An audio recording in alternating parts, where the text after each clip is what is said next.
And welcome, Father John. Good to see you. We're so glad you're with us. Um, I won't elaborate any further on what Gunther just said about the events of this week. They've been horrific, as we all know, and we're in the grip, really, of a great fear that lie about matters that may still lie ahead. That's not our subject today, although our subject today is not altogether unrelated. I must say, when we drew up this series several months ago, we recognized that anti-Semitism, as you all know, is multi-causal. It doesn't originate in any one particular ideological or religious or political belief. It's multifaceted. And in that variety of causes, within the Western world for sure, Christian thinking, Christian theology, Christian teachings and preachings over a long period of time played a decisive role. There are any of a number of very thoughtful, devoted Christians who've recognized as much. Father John Pawlikowski is certainly one of them. John, you and I date back a long time. We've both served on the committees at the Holocaust Museum.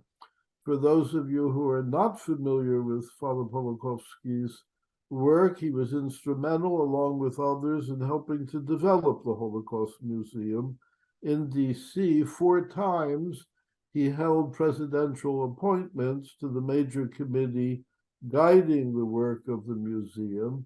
And for many, many years, he's given really very thoughtful scrutiny to the role of Christian teachings vis-a-vis Judaism and the Jews. That's going to be his subject today.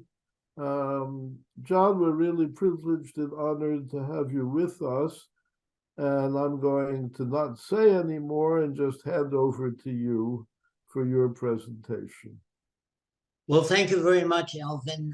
It's great to be with you and Gunther. But of course, as you mentioned, our relationship goes back to your initial days, actually, at Indiana University, where you ran some important conferences to which you invited me, in addition to our work in connection with the United States Holocaust Memorial Museum. Again, I want to focus on the subject at hand, but I also want to identify myself with the statement of Gunther and to say that certainly the Hamas agenda is clearly a new form of an anti-Semitism that would want to wipe out Jews and Israel from the map of the world. And I think that is something we have to make clear. And it's been interesting to me that even a person like Reverend Barber, who's a well-known leader in civil rights at the present time, published an op-ed the other day in which he said, we have to say no to Hamas, a resilient no, even though he has been associated over the years with critiques regarding Israel's treatment of Palestinians. And I think it was important that a person like himself, who is viewed as a moral leader in many areas, came out so forcefully with such moral clarity on the fundamental issue of no to Hamas. So I'll leave it at there. In terms of the kind of history of the growth of anti-Semitism and its what I would call seeding of anti-Semitism in the heart of Christianity over the centuries, I'd like to go back to the very beginning in a way, and that is the period of the first century and the development of the New Testament. Now, scripture scholars have not en masse, but a fair number of prominent scripture scholars have discussed the issue of anti-Semitism in the New Testament? Can you actually brand the parts of the New Testament as anti-Semitic? By and large, scripture scholars who have studied the question have been reluctant to label the the New Testament texts themselves as anti-Semitic.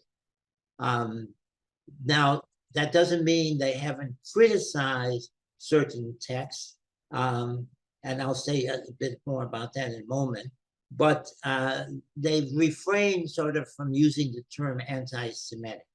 Now, generally speaking, the scripture scholars tend to attribute the supposed hostility between Jews and the newly emergent Christian community as a matter of almost internal Jewish strife, since indeed Judaism was a white tent at the time of Jesus and the early church, and many of the people who did accept Jesus's teachings still regarded themselves as within the framework of this rather wide tent of Judaism.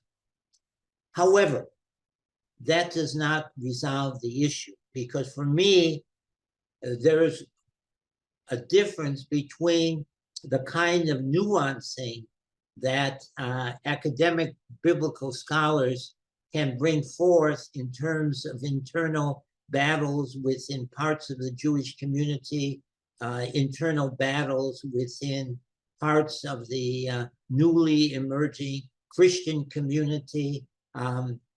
However, those kinds of nuances on a scientific level often get lost when we get into the public sector.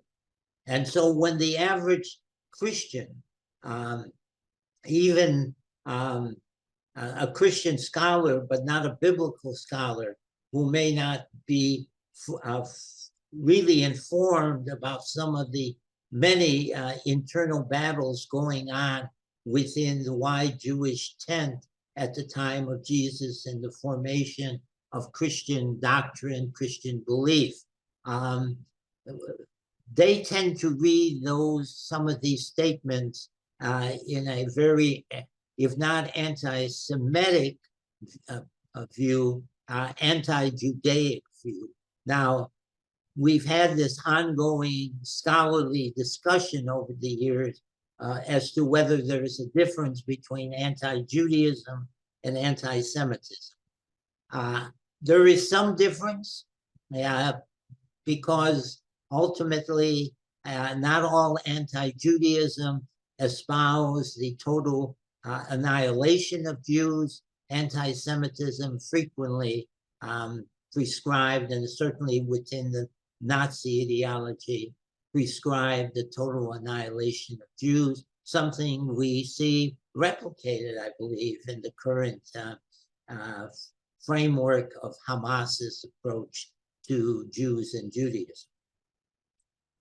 There are three sections, if you want, of the New Testament that I think did help create an anti-Judaic view of Jews and Judaism within the early Christian community, and really planted the seeds for a millennium, more than 2 millennium long misunderstanding of the Jewish-Christian relationship that has been partially overcome by the Second Vatican Council's Nostra Aetate declaration, but I hesitate to say that it's been overcome completely. And I think too many Christians, even Christians who have been deeply committed to Christian-Jewish relations, have tended to give a false impression that everything has been solved. It has not been solved. I think the seeds of my thesis is that the seeds of Judaism, while they may not be sprouting in some areas right now in the way that they did in the past, nonetheless, as long as those seeds remain, the potential for anti-Semitism based on those teachings remains very real and remains alive.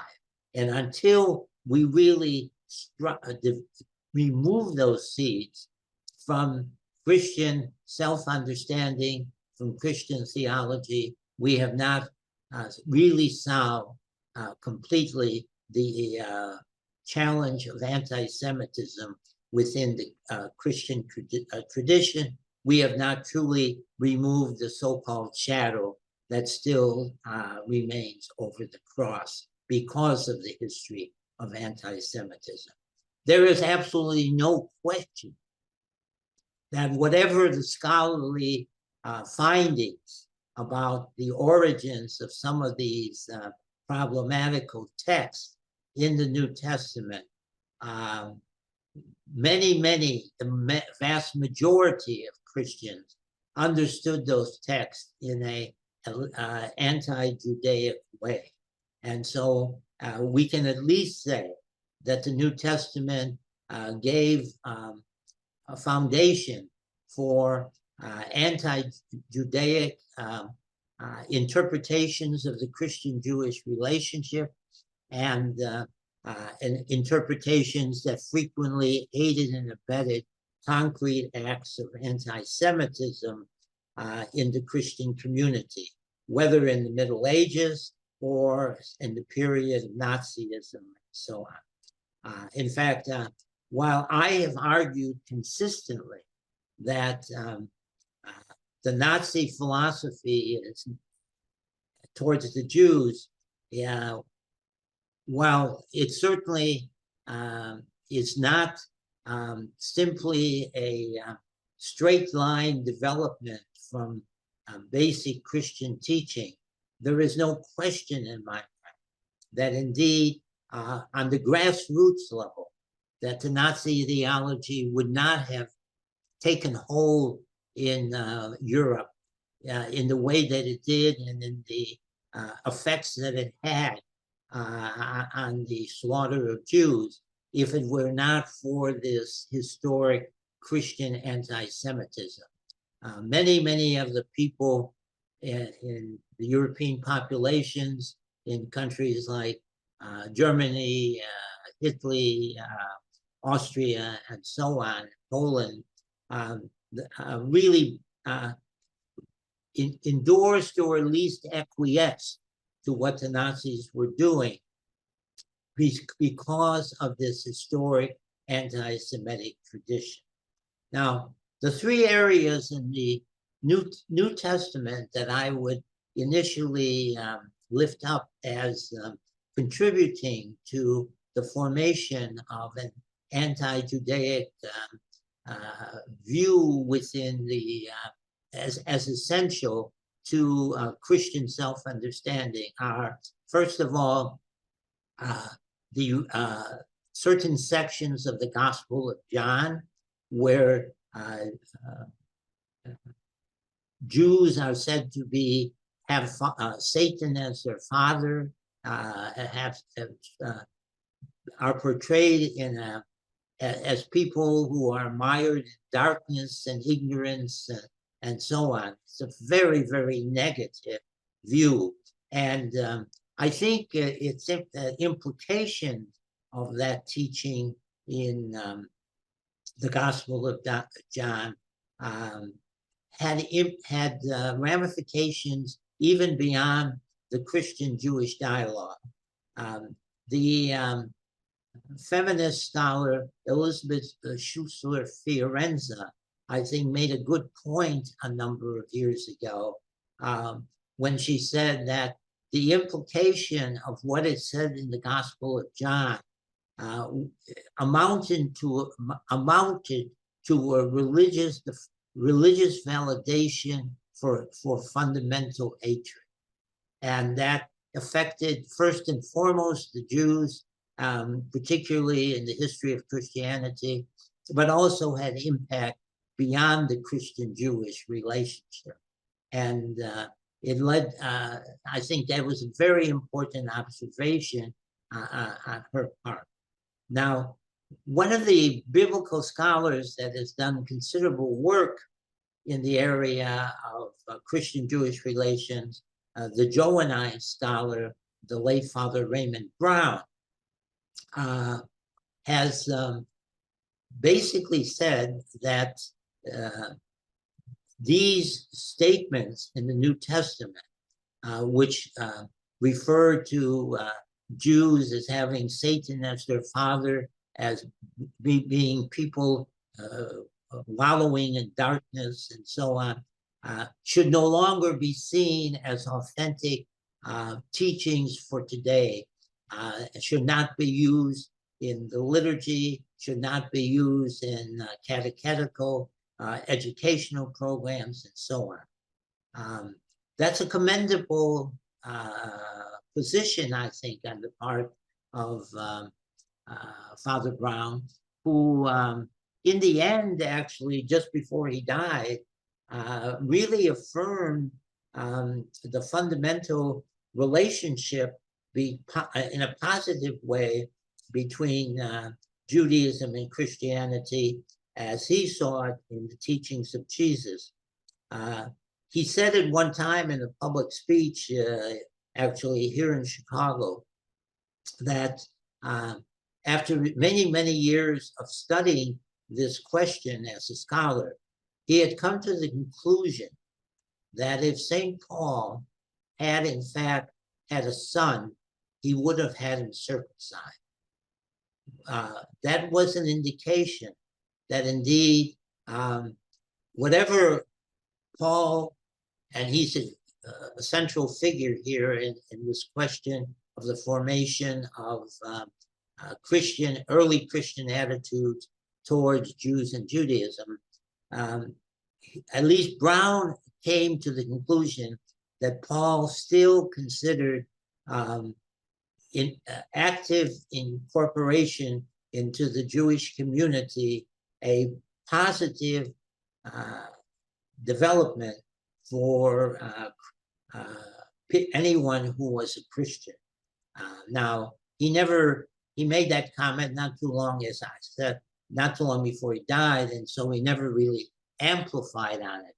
But the other question that Brown raised was, and this is an extremely serious question from the scholarly point of view, but also affects Christian belief. How do you handle the passages in the New Testament, such as those in John, in a critical way? I think what we have not really developed in Christianity in recent years, especially since the time of the Second Vatican Council, was a legitimate hermeneutic of criticism of the scriptures. Can religious institutions ever really affirm that some of their proclamations are in error?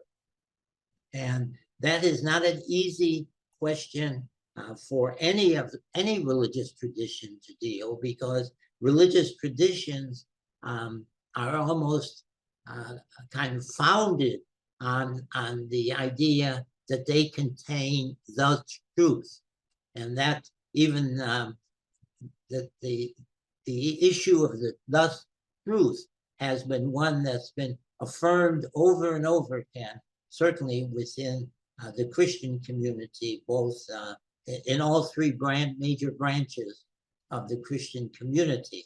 So for someone like Father Brown to say certain passages in the New Testament are no longer valid catechesis for the Christian community really represents a major new development, I think, in Christianity, and one that even the scripture scholars have not widely accepted at this point.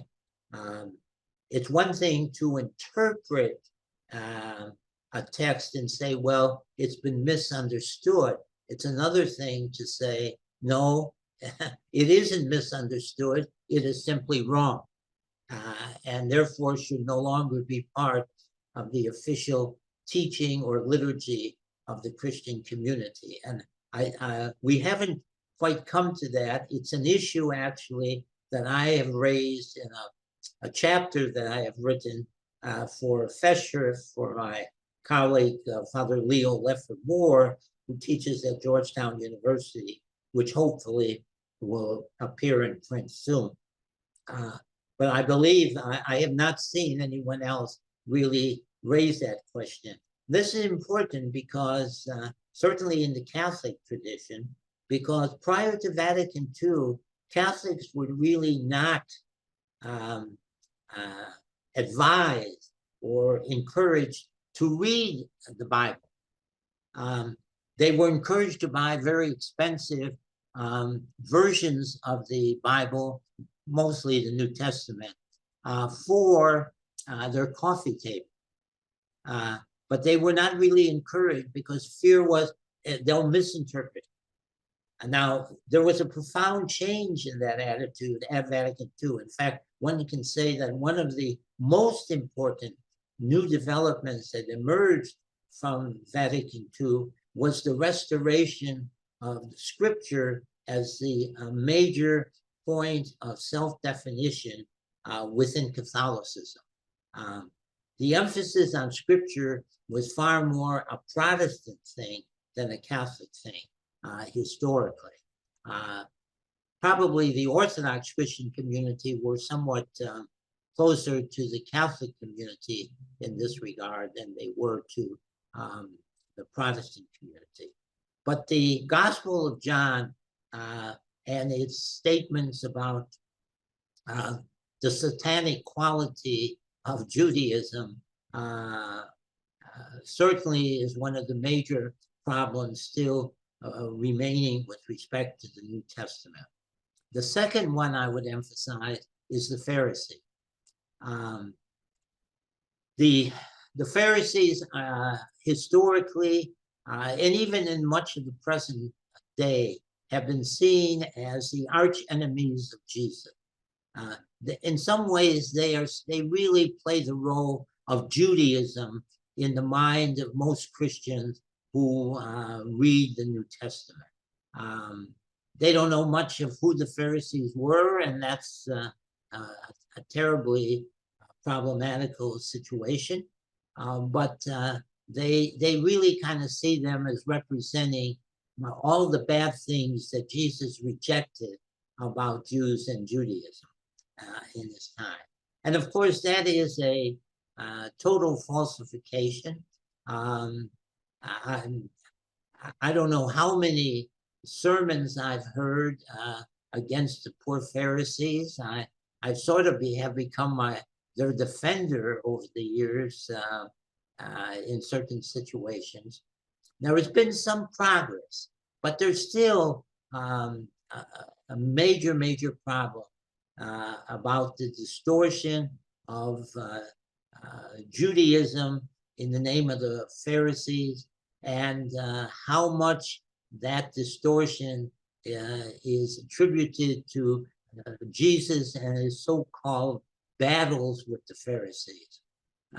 I can't go into all the Pharisee scholarship at this point, but the first point we have to understand is the Pharisees were not a univocal group.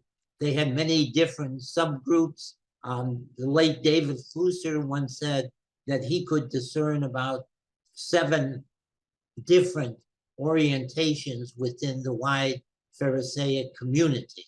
And those various viewpoints often clash within the Pharisaic movement. Sometimes I compare it to a political primary here in the United States, because in a political primary election, people who supposedly are part of the same party say some very nasty things against their opponents in the primary elections. And so it's not unusual for people who kind of share or claim to share the same religious vision, say, can dispute the nature of that vision in quite harsh languages. In recent times, particularly since the summer of 2019, there's been some significant advance in at least the academic understanding of Pharisaism within the Catholic community. In 2019, in the summer of 2019, just before the big outbreak of COVID, the Pontifical Institute that is associated with the Gregorian University in Rome staged a major conference on Pharisaism. This is really the first comprehensive conference of its kind dealing with Pharisaism.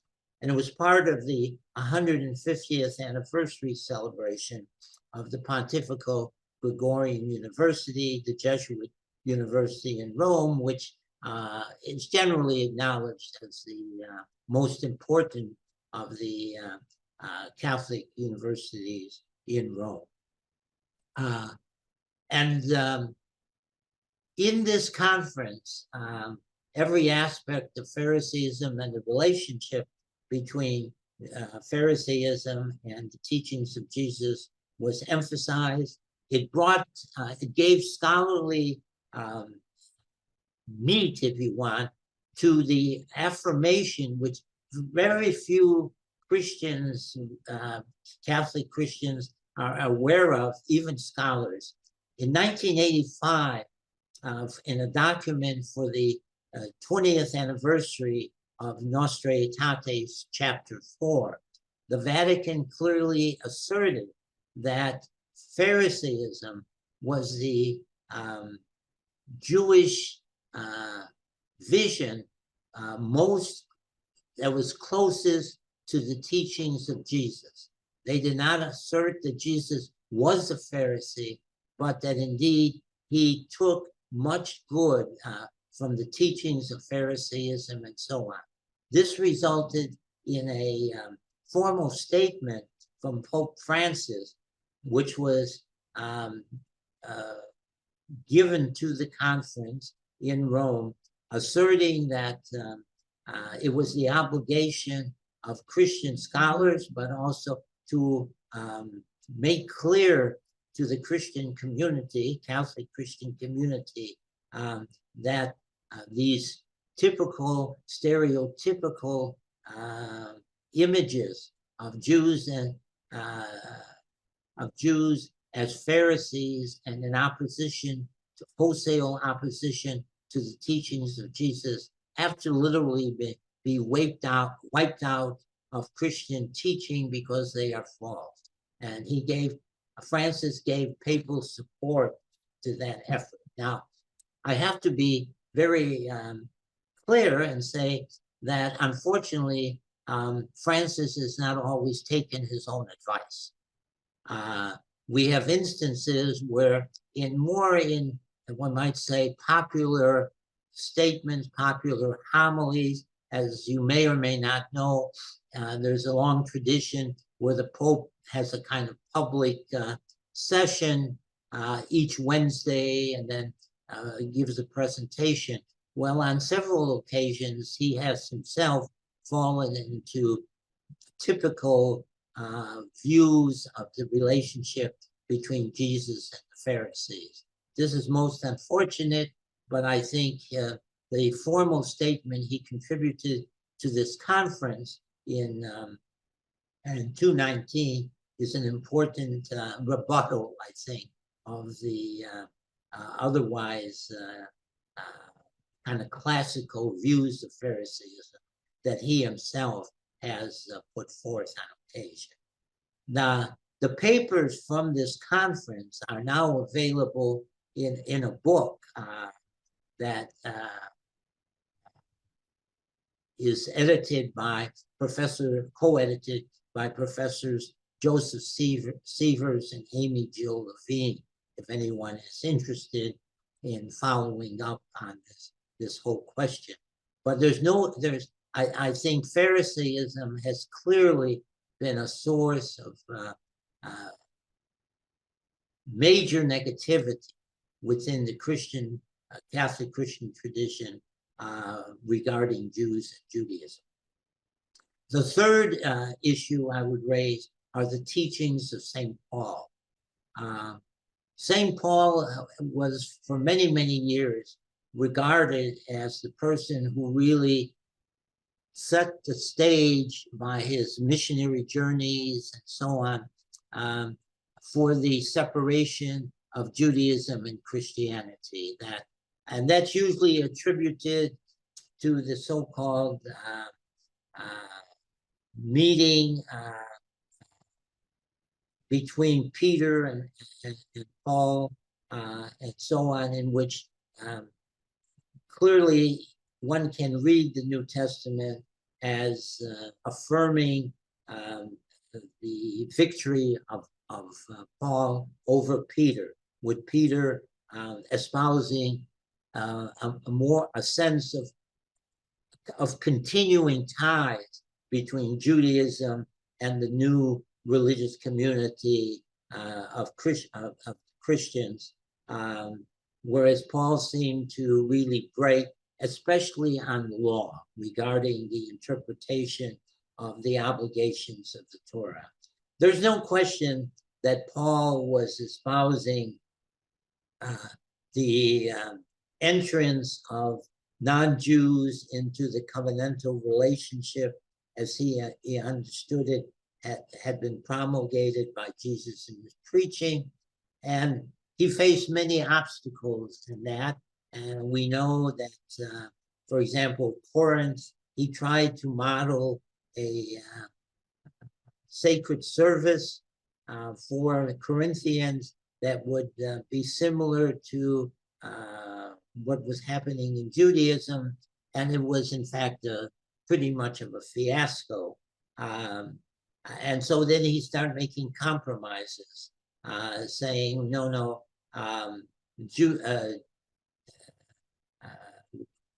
new Christians do not have to abide by many of the rules and obligations of the Torah tradition. But that doesn't mean he intended to say they had no value. And there's been a fair amount of scholarly reinterpretation of Paul, major reinterpretation, which I think on the popular level is not really understood within the Christian community. Literally, the understanding of Paul in the last several decades among Christian scripture scholars, especially people like Christopher Sendall and others, has been turned upside down.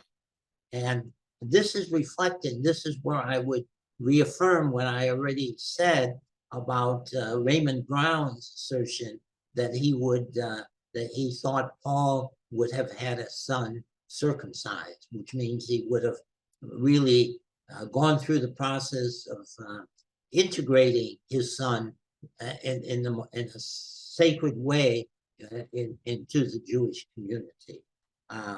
But I think there's been a lot of reinterpretation of Paul's approach to the law. Some of it, fortunately or unfortunately, was rather pragmatic. I mean, he wanted to bring certain people into the community, but they were not really ready to follow. They had no idea what Torah was, what it required, and how to carry it out. In fact, there are even some scripture scholars who would argue that Paul deliberately forbade some of the new Christians from taking up Torah observance because he was afraid that they would undermine its sacredness. Now, that can be a bit of a stretch in terms of academic documentation, but nonetheless, that view is out there in some circles and so on. The Catholic University of Leuven in Belgium ran a 3-year conference or symposium on the issue of Paul and Judaism. The papers from that 3-year project are also available in book form. I participated in that effort, even though I'm not a scripture scholar. I was invited to participate in that effort, in part because I actually was a visiting professor at the Catholic University of Leuven for part of the time that study was underway.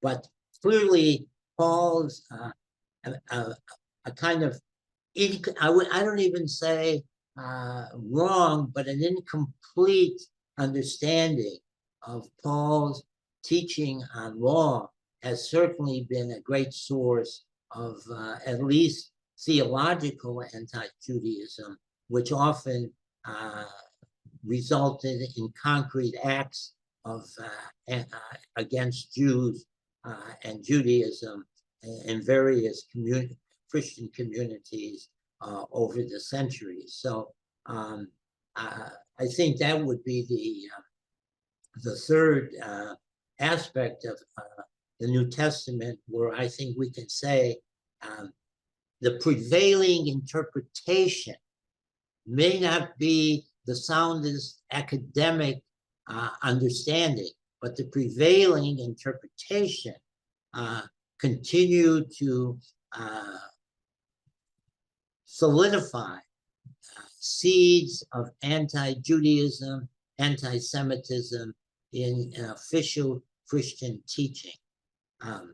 Now, where this process really takes hold most strongly is among the church fathers.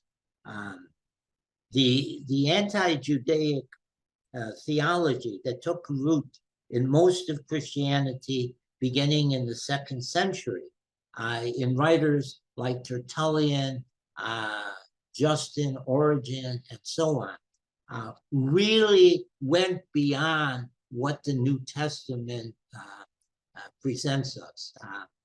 And some of it became linguistically vicious, particularly in John Chrysostom, but it also set the significant self-definition parameters for Christian identity. And so Christian identity, which of course the Catholics shared in, that was before the splits, but Christian identity was formulated in a way that reflected the teachings of the church fathers. Now, the church fathers in contemporary Christianity have a somewhat differing role as you move from Catholicism to Orthodoxy to Protestantism. They are most heavily influential in Orthodox Christianity, secondarily in Catholic Christianity, and far less in, generally speaking, in Protestant Christianity, although there you have to nuance a bit because of differing views among the various denominations that constitute the Protestant tradition. But Protestants have generally been more focused on emphasizing biblical tradition rather than the patristic tradition. But the church fathers, Tertullian, Justin, Origen, they basically, first of all, they argued that the hatred for the Jews was something that God himself shared. That in fact, God wanted to get rid of what he now considered a burdensome relationship with the Jewish people. And that he wanted something new and fresh. And this is what Christianity provided. So it's a very negative view, basically a understanding that the Jewish covenant has been fundamentally replaced by the new Christian covenant. I think one can make the argument that when in the New Testament there's talk of a new covenant, that could be interpreted far more in the minds along the lines of the prophet Jeremiah and Deuteronomy. A covenantal restatement, covenantal renewal is not unknown in the Jewish tradition, but it's covenantal renewal, not covenantal rejection, wholesale rejection. And that's the problem. It became covenantal wholesale rejection in the Christian community. Now,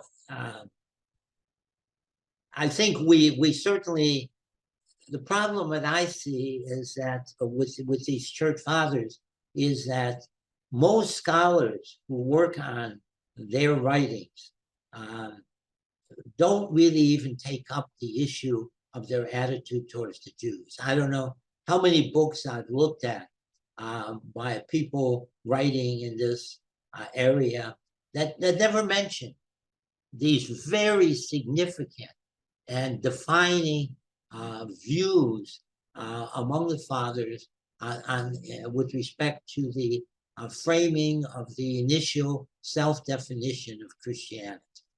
I mean, it gets frustrating because I think today not many scholars would write in a way of defending these views, but they don't want to critique them either. Again, because I think for many of them, it represents a real challenge that I already spoke about. How do you critique what is very fundamental to the self-definition of a religious tradition? How do you do that and still preserve the authenticity of the tradition? And I think that's something we really have not totally dealt with that within Christian academic circles, especially in this area. We've kind of buried the issue by simply not talking about it. And that, I think, is something I think we have to talk about it, and I think we have to formally root it out. Now, among the church fathers, I think the one person who emerges as especially significant is St. Augustine, because St. Augustine framed what is really a central theological tenet in Christian self-identity, and that is that Jews were to be seen as what he called witness people, the witness theory of Christian-Jewish relations espoused by Augustine, which basically argued that Jews were expelled from the covenant permanently. They were replaced there by the Christians, but they should not be murdered. So, I mean, this was not a genocide. This was not a call for genocide, because Jews in Augustine's mind were to be kept alive. But why would they be? Why should they be kept alive? And in one sense, protected even. It was because they serve as a permanent witness to the sufferings that you will undergo if you reject Jesus. And so Jews were never to have a homeland of their own. That was it. no longer ever to have a homeland of their own. They were to be socially marginalized and made miserable. And of course, that became the template for so-called Christian societies in Europe for centuries and centuries and centuries. Jews were marginalized. Jews suffered even worse than that. I mean, I think Paula Friedrichsen, who wrote a book somewhat defending Augustine, saying, no, Augustine, and she was correct in the sense he did not espouse genocide. He really wanted to keep the Jews alive. However, my concern about Paula Friedrichsen's thesis is that she tends to let Christians off the hook on that, let Augustine off the hook. It can be said, and I want to say this carefully, it can be said that Augustine planted the seeds for the close to 1 million Jews who died in future centuries of Christianity, something that Father Ed Flannery, the late Father Ed Flannery, said in his groundbreaking volume, The Church and the Jews, a number of decades. So, I mean, I'm not accusing Augustine of genocide, but he laid seeds that had genocide potential. And part of those seeds did sprout over the centuries in Christianity. And many of us know the history of that in various forms, whether it was the Crusaders, whether it was other more recent forms of Christianity. And I would have to say that they seeded the development of real anti-Semitism within important parts of the Catholic community, even in the 19th and 20th centuries. Now, in a sense, Augustine established a foundation for how Christian self-identity explained the relationship to Jews and Judaism. And not much changed. You know, here and there were some improvements, and many of these were due to more enlightened political leaders of the time. Certainly, for example, the reason why many Jews fled Spain after the expulsion by Ferdinand and Isabella and escaped to Poland, many of them did so because certain Polish princes had a much more positive view towards Jews and Judaism, a much more positive view, in fact, than what the church had. And many of these princes were criticized by church leaders for having a too positive attitude towards Jews. Now, when time is running out, but as we come to the more modern period, yes, there have been some developments, even recent development. Obviously, Nostra Aetate did fundamentally change the Augustinian theological vision. In fact, the late Gregory Baum, who was a pioneer in developing positive Catholic-Jewish relations, said in a major paper at the Catholic Theological Society some years ago that in his view, the change in Catholic teaching in chapter 4 of Nostra Aetate represented the most profound change in the ordinary magisterium of the church to come out of the council.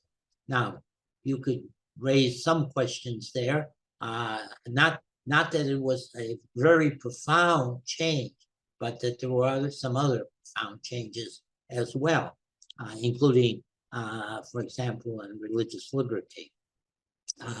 So there have been certainly Pope John Paul II, in his book Crossing the Threshold, denounced anti-Semitism as fundamentally sinful. And on a popular level, that did have some effect. I remember a conversation with some Polish priest who said that actually people began mentioning that when they went to their anti-Semitic, they confessed their anti-Semitism in the sacrament of penance, of confession, and so on. There was a recent study, very recent study, that deserves more attention, undertaken at St. Joseph's University in Philadelphia, Jesuit University, about contemporary attitudes of Catholics in the United States towards Jews and Judaism. And basically, they were rather positive. But at the same time, Catholics just seemingly have a much more positive view to Jews as persons that they shared, with whom they shared a social setting. However, the study also revealed that few, if any, Catholics really understood the profound changes that the Second Vatican Council had brought about. They didn't understand the teachings of the Second Vatican Council. They weren't even familiar with it. And so in that sense, the seeds are still there.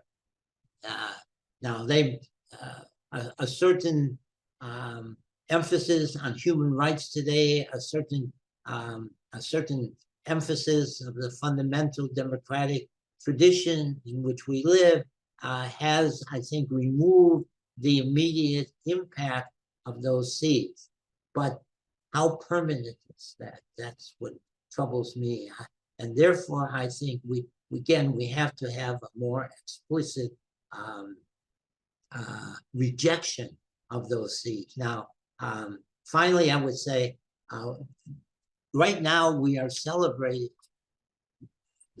let me put celebrating in question, the 25th anniversary of the statement, "We remember the Shoah," that confronted anti-Semitism, particularly anti-Semitism and its manifestation during the Nazi Holocaust. That document, unfortunately, it does include an important statement from Pope John Paul in the foreword, had some major flaws that were forced upon the text by Cardinal Joseph Ratzinger when he was head of the doctrinal office in Vatican. And the document was written primarily by the Australian Cardinal Cassidy, who was the president of the Holy See's Commission for Religious Relations with the Jews. But Cardinal Cassidy personally shared with me